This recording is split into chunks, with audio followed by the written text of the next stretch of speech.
Jim Rohn on mastering the art of effective communication. Let me tell you this. Have you ever felt like your words could light up a room or inspire a whole crowd? Or maybe you've been in a conversation where every word seemed to fall flat, leaving the listener feeling uninterested or even misunderstood. Well, today, we're diving into the world of effective communication with one of my all-time favorite thinkers and motivators, Jim Rohn. Let's explore how mastering the art of effective communication can elevate your life and impact those around you. You might be wondering, why is effective communication so crucial? In a world where information is abundant but often fragmented, it's more important than ever to have a clear voice and a compelling story. According to Jim Rohn, the power of effective communication lies in its ability to influence others, build relationships, and drive success. But let's not just take his word for it. Let's dive into some real-life examples that will make these principles come alive. Here's something you should know. One of the most significant moments in my life was when I had to give a speech at a high school graduation ceremony. I was terrified because I wasn't used to speaking in front of large groups. But Jim Rohn's teachings helped me prepare. He emphasized the importance of clarity, passion, and connection. Instead of focusing on the fear, I tried to focus on what I wanted to say and how it would resonate with the audience. During the speech, I found myself connecting deeply with the graduates, their families, and the community. The moment they cheered for me was a turning point in my life, showing me the power of effective communication. Now, imagine if you could apply that same level of clarity and passion to everyday conversations. It's not just about what you say, but how you say it. One of the key elements Jim Rohn highlights is the importance of understanding your audience. He says, "Know thy audience." This means tailoring your message to suit the needs, interests, and background of your listeners. For example, if you're giving a presentation to a group of entrepreneurs, you might use industry-specific jargon and examples. But if you're talking to a general audience, you need to simplify your language and use relatable stories. Let's look at a personal anecdote. A few years ago, I started working with a client who was struggling to connect with their target market. They were sending out emails and social media posts filled with technical jargon that no one understood. After a few sessions, we began to understand their audience better. We started incorporating analogies and real-life examples that made the concepts accessible and engaging. Within weeks, we saw a significant improvement in engagement and conversions. It was a perfect demonstration of how understanding your audience can transform your communication style.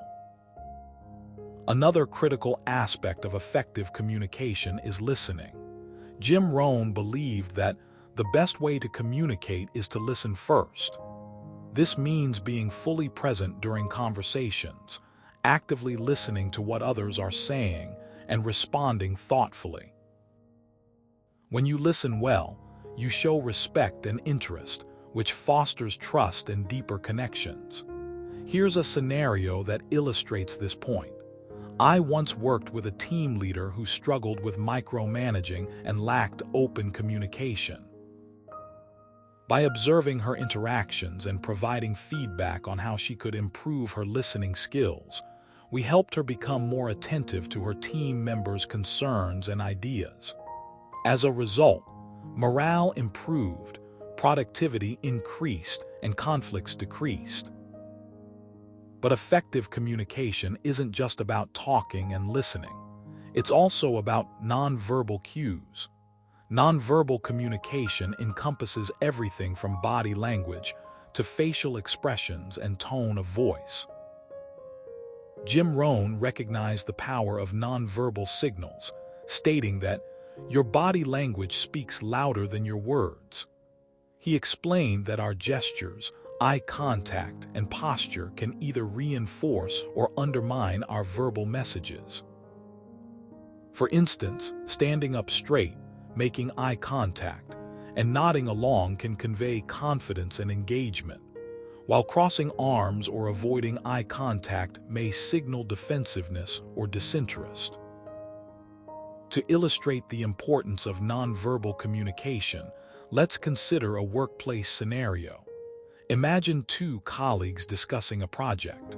One colleague is sitting with their arms crossed, looking down at the table, while the other is leaning forward, nodding and smiling. Which person do you think is more likely to be perceived as engaged, open-minded, and collaborative? The second colleague is sending the right nonverbal signals, which can significantly enhance the effectiveness of their communication. In addition to clarity, passion, and nonverbal cues, another crucial element of effective communication is storytelling. Stories have the power to capture attention, evoke emotions, and leave a lasting impression.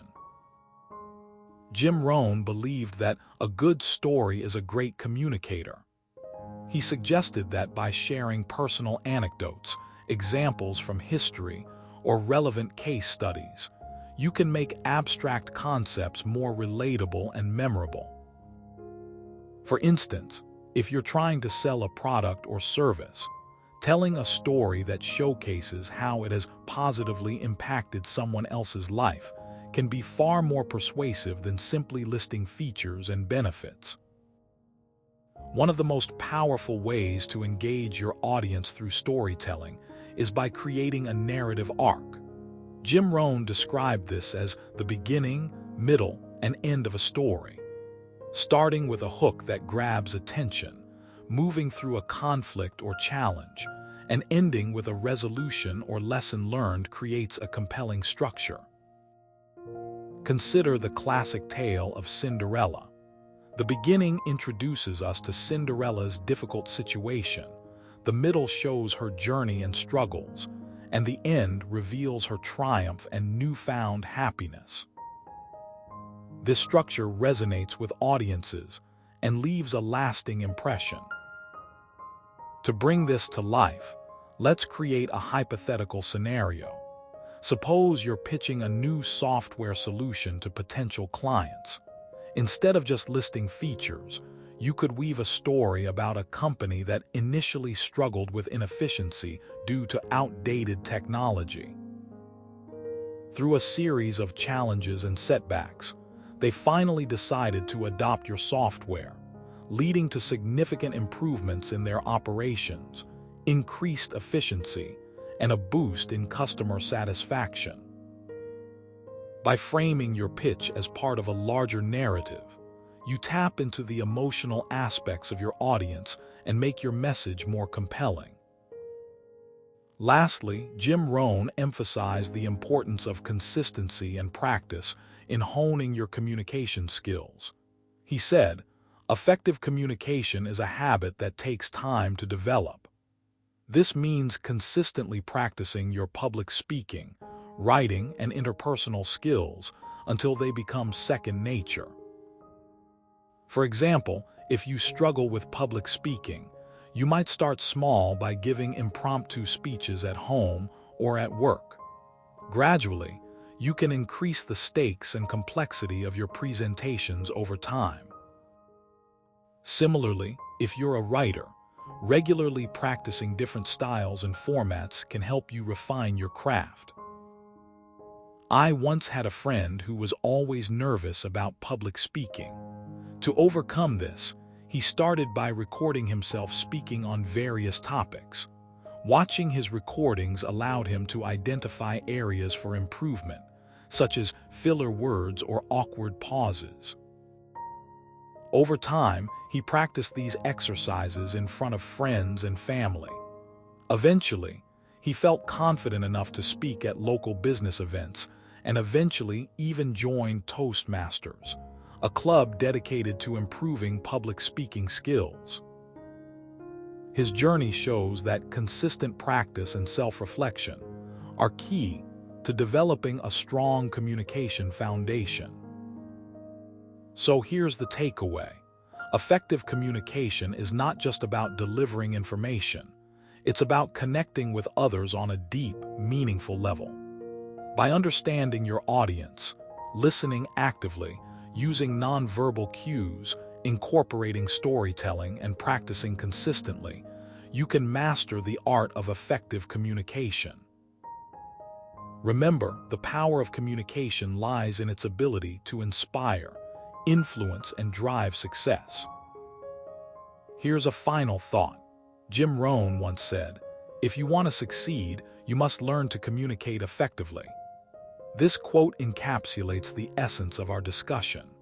By applying the principles we've explored today, you can not only achieve your professional goals but also enrich your personal relationships and impact the lives of those around you. So go out there and start communicating like you mean it. Your words can make a difference, and with practice, you'll see remarkable results. Remember, the journey to mastering the art of effective communication is ongoing. Keep refining your skills, stay curious, and never stop learning. Your ability to communicate effectively will be a powerful tool that opens doors and transforms lives. Thank you for joining me on this insightful journey.